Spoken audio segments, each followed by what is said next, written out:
Donc lorsque vous aurez fait le plan d'installation de chantier, vous allez calculer les frais de chantier. C'est-à-dire que le chantier va durer X mois, mettons qu'il dure un an, 12 mois, et bien vous allez calculer ce que va coûter 12 mois de location de bungalow, de clôture de chantier, de grue, etc., etc. Donc tout ça, c'est en liaison avec le métré et avec le planning, c'est-à-dire qu'en fonction de la durée du chantier, pour le faire dans le temps imparti, il va falloir mettre tant de personnes, hein. Donc en fonction du nombre de personnes, eh bien, il va me falloir X places de vestiaire dans le vestiaire, X tables et X chaises dans le réfectoire pour que les gens puissent manger, X WC plus douche, enfin voilà. Donc tout ça, ça va générer, ça va être toujours entremêlé, j'allais dire.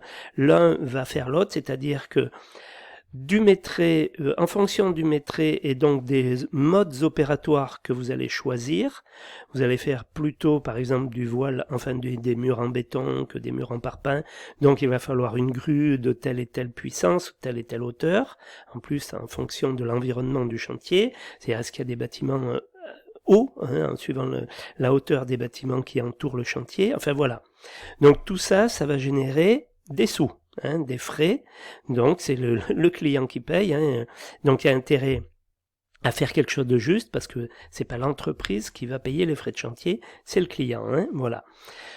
Donc le planning, tout ça, j'allais dire, c'est de votre ressort et l'un implique l'autre. Voilà.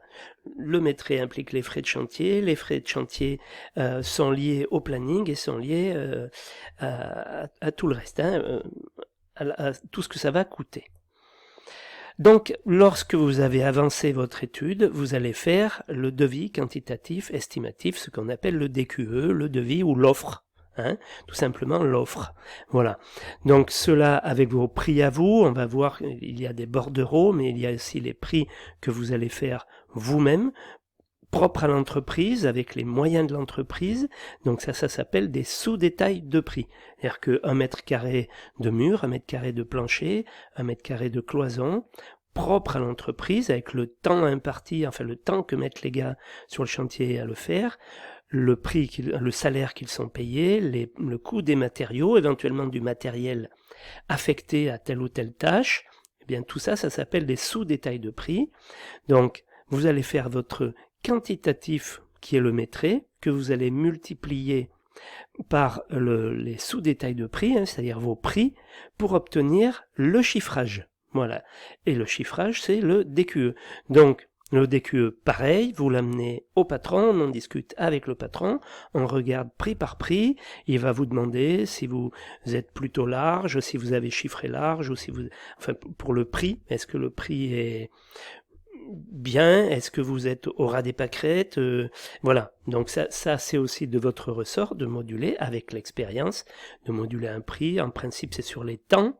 Hein, on va estimer le temps passé, donc ça, c'est votre métier, hein, c'est vous, à force d'aller sur les chantiers, à force de voir comment ça se passe, il faut revenir régulièrement à peu près à heure fixe sur les chantiers pour voir ce que les gars font en 8 heures ou en 7 heures s'ils sont à 35 heures.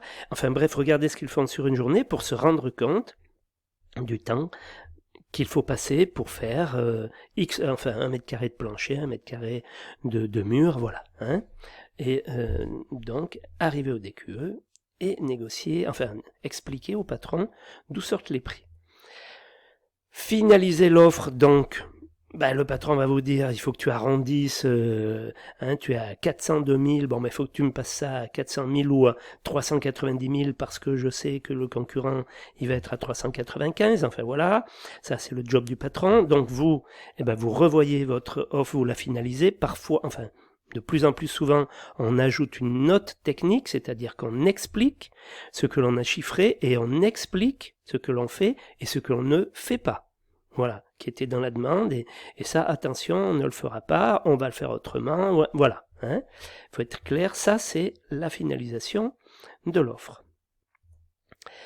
Et puis parfois c'est vous-même qui irez, en marché public, amener l'offre à la mairie ou à la communauté de communes ou au département. Ça, bien souvent c'est vous qui vous en occupez puisque il y a une date et surtout une heure limite.